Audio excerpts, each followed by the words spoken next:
언제나 그러듯 살아계신 하나님은 지금도 우리에게 말씀하시고 그 말씀하신 그대로 이루십니다.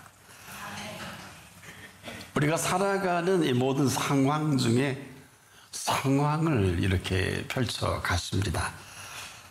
그래서 언제나 그분 앞에서 시작이 되고 마감이 되기도 하는데 언제든지 그 처음과 나중까지라도 그 뜻대로 이루어 가십니다.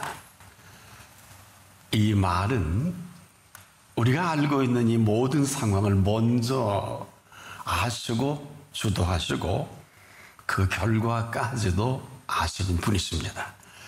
신명기 28장 7절을 보면 내 대적을 내 앞에서 패하게 하시리니 이렇게 하시는 분이신데 우리가 과연 그 앞을 살아가는 것도 내가 하고 그렇지 못하는 것도 오늘 내가 합니다. 이래야 하는 것은 아니에요. 또 저런 거 아니겠느냐. 그냥 지금 이 순간에도 이분은 말씀하신 대로 행하시고 또 말씀하신 그분 앞에 있는 모든 사람들을 위해서 일하고 계십니다. 그래서 그 앞에 있다는 것은 한 길로 치러왔다가 7길로 흩어져 도망갑니다. 그래서 우리가 지금도 뭘 모른다는 것은 바로 이런 우리가 이렇게 지금까지 살아온 대로가 아니라 살아온 대로 살아가면 그대로 살아갈 수밖에 없지만은 사실 그럴 일도 아니거든요. 그럴 필요도 없는 것에 그만 넋이 나갔어요. 이것이 우리의 모습이 아니냐.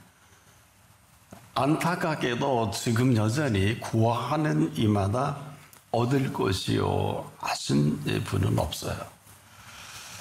또 구하지도 않을 뿐 아니라 이런 사실조차도 인정하지 못하는 이 불행을 꼭 끌어안고 삽니다. 더 안타까운 것은 이런 불행조차도 알지 못해요. 바로 이 혼란이 모든 사람들이 혼란이고 우리들이 혼란이다. 한마디로 우리가 전혀 여러분 불행해도 불행한 줄 모르는 불행보다 더한 불행이 어디 있겠습니까? 그리고 우리는 또 혼란스럽다, 어렵고 힘들다. 여기저기 아우성입니다. 참 인생 그리고 역사가 그리고 사회가 혼란스럽다고 합니다. 자 보세요. 그런 줄 알지를 못하니까 그냥 보여지는 이 모든 것을 그냥 그대로 표출하다 보니까 입만 열면 염려합니다. 여러분 염려는 뭡니까? 앞일에 대하여 여러 가지로 마음을 써서 걱정하기를 시작합니다. 이렇게 살면서도 아무 일이 없는 것처럼 아주 당연하게 우리가 살지 않습니까? 그럼 이방인 아닙니까? 이런 반복이 삶에 지금 연속적으로 계속되고 있다. 그러면 남는 건 뭘까요? 근심밖에 남는 게 없어요. 근심은 뭘까요? 해결되지 않은 일 때문에 속을 태우고 이로 인해 우울해서 아마 지금 전 세계인들이 지금 우울증에 걸렸을 거래요. 여러분 이런 우리가 할 수 있는 일이란 앞일에 대한 걱정 또 해결되지 않는 일로 속을 태우는 이 우울함에서 절대로 벗어나지 못합니다. 이런 그 상황 우리가 이 상황에서 당당히 헤어나오기 전에는 불가능합니다. 그리고 이것이 아주 잘 세팅이 되어 있어요. 그래서 무슨 일 딱 하면 염려부터 하죠. 그리고 그냥 그대로 근심합니다. 이게 왜 이렇게 심각한 줄 아십니까? 아무리 대단한 인도와 준비와 대단한 모든 계획을 우리한테 펼치고 싶어도 그분이 아무것도 할 수가 없어요. 이것은 우리가 사실 아주 작은 일들입니다. 여러분이 지금 심각한 것은 전혀 심각하지 않고요. 하나님이 심각한 것은 우리가 감히 상상도 못하고 근데 하나님 우리에게 지금도 많은 엄청난 것을 요구하시는 게 아니에요. 아주 작은 일입니다. 아주 보잘것없는 일 같지도 않은 이 일로 우리를 붙들고 놓는 게 염려예요. 그리고 그대로 근심의 강으로 흘러갑니다. 이게 반복이에요.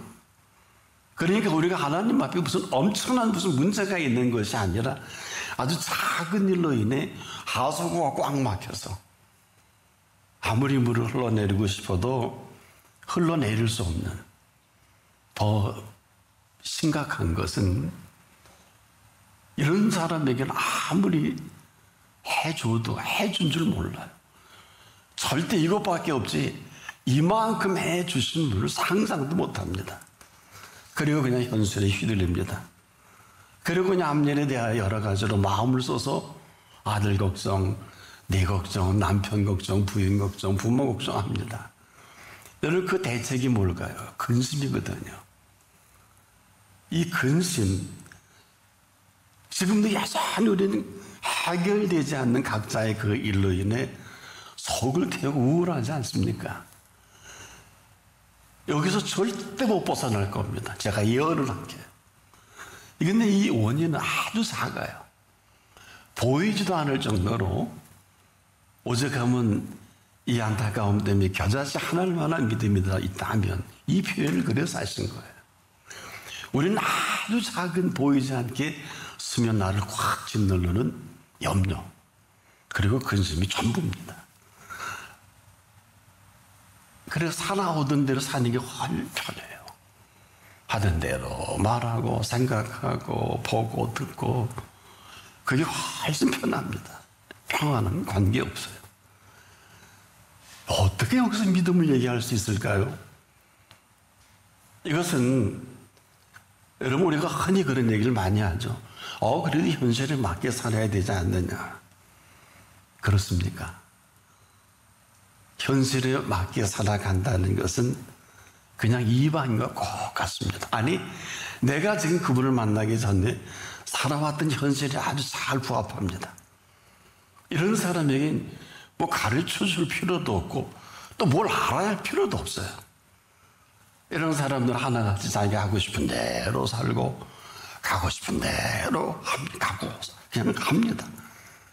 온통 자기 생각으로 그분의 생각과는 아무런 관계없이 어떤 사람은 또 재해석까지 해요. 하나님은 이렇게 하라고 한 게 아니야. 그런 일 절대 없습니다. 그러나 하나님을 너무 무시하는 거예요. 그리고 항상 이것밖에 없지 않느냐. 근데 이것도 사실이잖아요. 같은 상황이라도 이것밖에 안 되는 사람이 있고 같은 상황이라도 이만큼 해주신 분이 있습니다. 이게 생각이 하늘과 땅 차이예요. 그래서 우리가 지금도 이 시간에도 우리 모두가 하나같이 뭐 엄청난 것을 하라는 게 아니에요. 또 조심하고 또 조심하고 또 조심해야 하는 것은 우리가 남들처럼 생각하는 이 생각이 훨씬 쉽기 때문에 절대로 그분의 생각조차도 다른 사람이 얘기하는 생각으로 바꿔버립니다. 그리고 그래요. 해도 이거밖에 안 되지 않느냐. 맞지요. 어찌 안 받겠습니까? 근데 그분 앞에서는 그렇지가 않습니다.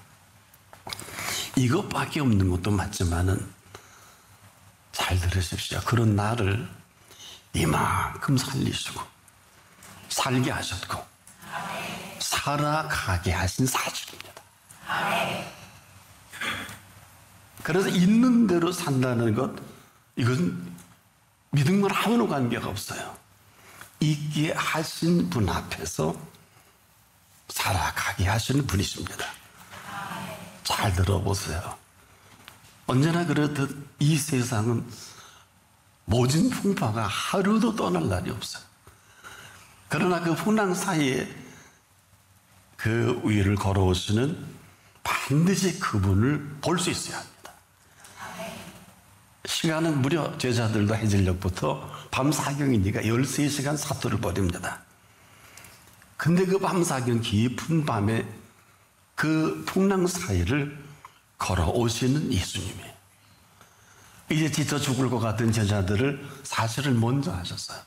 여러분도 아마 그럴 일은 없을 거예요. 아마 파도에 한두 시간 휩쓸리면 뭐 구토하고 능지처참이 되겠죠. 네 양반들 대단해요. 13시간 사투를 벌입니다. 풍랑과.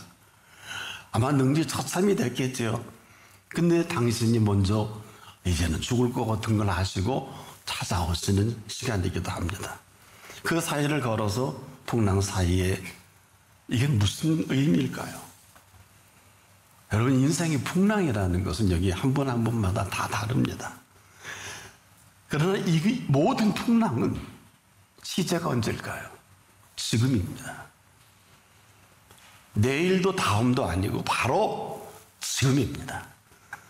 왜? 지금 이 사실을 나를 나보다 더 잘 아십니다. 나만 몰라요.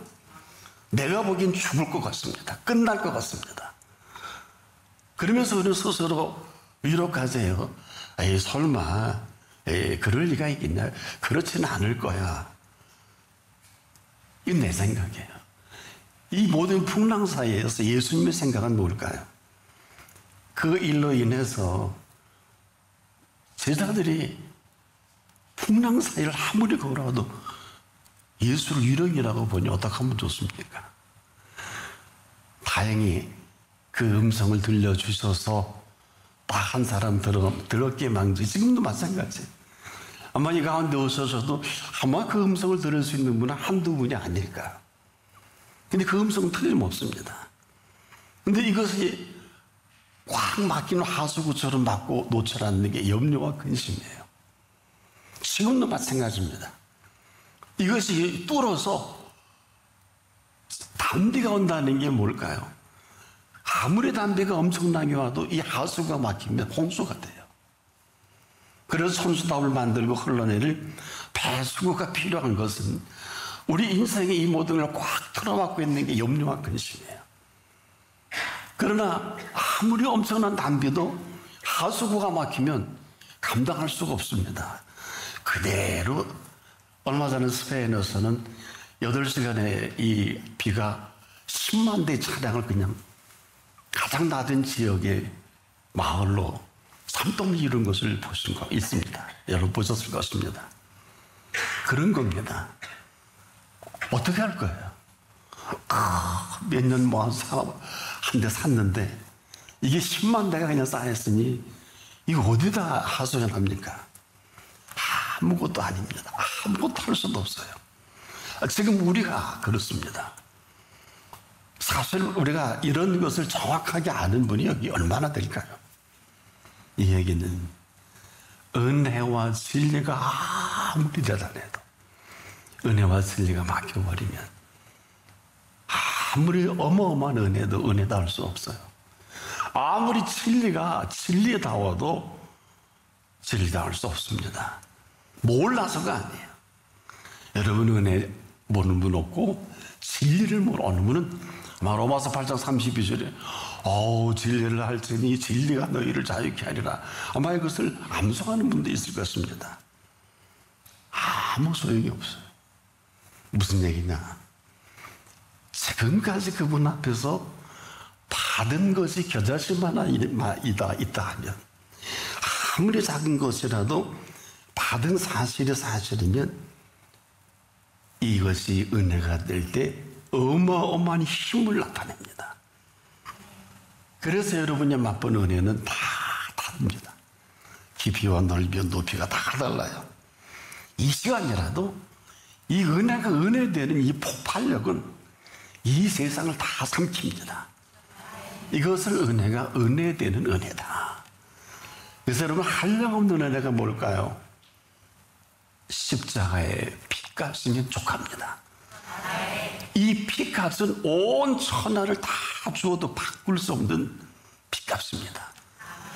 그래서 저나 여러분 예수 그리스도를 우리가 지금 믿는다는 것은 뭘까요? 이런 사실을 우리가 사실로 지금 이 시간 이후로 살아가는 걸 말합니다. 뭐 이전은 잘 모르겠어요. 저는 여러분 아무리 지켜봐도 은혜가 은혜되고 진리가 진리되는 분들을 많이 발견하기 힘듭니다. 그런데 은혜의 작은 것 하나만이라도 우리가 만나면 천지가 개벽을 합니다. 잘 들어보세요. 아마 다 듣고 모르는 분은 없을 거예요. 그런지 누구든지 그리스도 안에 있으면 새로운 피조물이라. 이 말은 이 말 그대로 드러내시는 분입니다. 그래서 우리가 예수 그리스도 안에 있다는 것은 교회에 나와서 예배를 드리고 말씀을 듣고 선한 행위를 하는 것만을 말하지는 않아요. 때론 뭐 사업도 좀 되고 병도 나을 것입니다만은 이것만을 말하지 않습니다. 예수 믿고 뭐 사람이 변화가 되었다든지 변화가 되지 않았다든지 이런 것은 아닙니다. 사람은 변하지 않습니다. 그 믿음을 가지고 또 다른 일을 평가하는 것도 아닙니다. 우리가 예수 그리스도 안에 있다는 것은 실로 우주적인 사건이에요. 정확히 표현하면 저와 여러분이 영원히 멸망받을 수밖에 없는 저와 여러분을 멸망을 대신해서 십자가의 물과 피로 그 값을 지불하신 거예요. 그 피값입니다.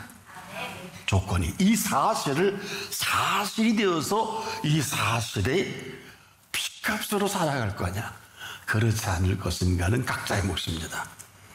아무나는 아닙니다. 이런 사실을 사실로 믿을 수 있을 그때 그분이 능력이 부족해서 변화를 못 시키는 게 아닙니다. 아무리 능력이 대단해도 내가 그 능력을 캔슬하든지 거부하면 우리는 거부의 황제들 끝에 속합니다. 아주 거부와 아주 한량한 거역을 나도 모르게 아주 잘합니다. 이 능력을 받아들이지 않으면 한마디로 아무것도 아니라. 그래서 나로 말미암지 않고는 너희가 아무것도 할 수 없다는 이 어마어마한 진리입니다. 한마디로 능력이 아무리 대단해도 대단하게 여기지 못하는 것만큼 일생을 삶의 제한적으로 살아갈 수 없는 슬픔과 비극이에요. 그래서 이 사실 누가복음 15장을 보면 당자해야 하기는 가벼운 얘기가 아닙니다. 지금 말씀 이러한 사실과 실체를 적나라하게 우리에게 보여줍니다. 우린 둘째 아들 탕자를 여기고 여기에 위로를 받고 살아가는 사람들이 참 많은데 정말 심각한 탕자는 첫째 아들입니다. 일생을 아버지 집에 있으면서 누릴 거 다 누리고 먹을 거 다 먹고 받을 사랑 다 받고 살면서 도무지 이런 사실과는 아무런 관계없이 살아온 사람입니다. 물론 그런 아들을 아버지는 모르는 것은 아닙니다. 아버지 집에 있으니까 이게 바로 긍휼이요 그분의 기다림이기도 하죠. 이 엄청나고도 이 대단한 사랑을 그 아버지 받고 살아오면서도 큰아들은 그냥 큰아들이에요. 오히려 다행스럽게 둘째 아들이 돌아와서 돌아온 탕자로 그 둘째 아들이 돌아오지 않았다면 큰아들의 이 탕자는 영원히 묻히고 일생을 끝났을지도 모릅니다. 그 실체를 누가 알 수 있을까요? 그러나 그 실체를 큰아들은 둘째가 아버지 집에 온 이 일로 20년 아니 일생을 살아온 실체를 이렇게 얘기합니다. 죽었다가 살아났으며 잃었다가 다시 얻은 아들로 인해 아버지는 지금 전 재산을 다 허비해도 아깝지 않을 축제를 하는 마당에 그리고 아버지는 너무 좋아서 제일 좋은 옷을 입히고 손에 가락지를 끼우지 않습니까? 발에 신을 신기지 않습니까? 그리고 살찐 송아지를 잡고 그 모든 식구들에게 야 우리가 먹고 즐기자. 이내 아들이 죽었다가 다시 살아나. 이거 굉장히 중요합니다. 내가 잃었다가 다시 얻기로 저희가 즐거워하더라 이렇게 성경은 기록합니다. 한마디로 종된 입장에서도 이런 사실에 함께 즐거워할 줄 압니다. 그런 큰아들은 어떻습니까? 이 일로 인해 매우 마음이 상해 있습니다. 참 나쁜 아들입니다. 맏아들이 밭에 있다가 돌아와 집에 가까이 왔을 때 이 풍류와 춤추는 소리를 듣고 한 종을 불러요. 너 이리 와. 이게 뭐야? 이거 무슨 일이야? 당신의 동생이 돌아왔으니 당신의 아버지가 그의 건강한 몸을 다시 맞아들이게 됨을 인하여 살진 송아지를 잡았나이다 하니까 저가 노해서 이런 게 있어? 즐겨 아니했다 그러죠. 그런데 이 사실을 그대로 보고 아버지는 이런 사실을 다 알면서 다시 권합니다. 아들아, 똑같은 얘기죠. 죽었다가 다시 살았지 않느니? 내가 이랬다가 둘째 놈 끝난 줄 알았는데 다시 얻었다 그랬어요. 근데 이 아들 하는 얘기 좀 보세요. 내가 여러 해 아버지를 섬겨 명이 없거늘 내게는 염소새끼라도 주어 나와 내 벗으로 즐기게 하신 일이 없더니. 그리고 아버지를 향해 이렇게 대거리 하잖아요. 아니, 아버지의 살림을 창기와 함께 먹어버린 이 아들이 돌아오며 이를 위하여 살찐 송아지를 잡으셨나이다. 그런데요, 이 큰아들의 말이 하나도 틀린 소리가 없어요. 이것은 큰아들이 지금까지 살아온 대로입니다. 그는 아버지가 하시는 일이 수십 년 동안 못마땅합니다.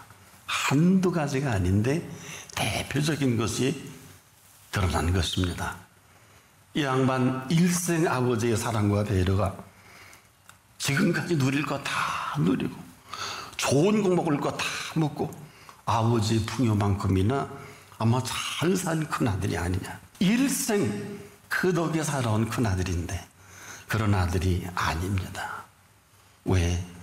지금까지 무슨 생각과 뭘로 그 사랑과 그 아버지의 배려를 그냥 당연하게 생각한 거 아니에요. 이게 치명적입니다. 대체 무슨 생각을 했는지 몰라도 당연한 것만큼 일생을 불행하게 살아온 아주 불행한 사람. 어디서 보상이 될까요? 섬기다는 헬라어를 찾아보니까 듀리오, 이건 종살이었다는 뜻입니다. 그런 자칭 아버지 스스로 아버지 집에 있으면서 이제 아무도 모르게 종 노릇하니까 얼마나 힘들고 불행했겠습니까? 참 힘들었을, 그래 노할 만하지요. 얼마나 긴 세상 고통스러웠겠어요. 생각해 보세요. 얼마나 불쌍한 사람입니까? 수십 년 얼마나 고통 안 됐어요.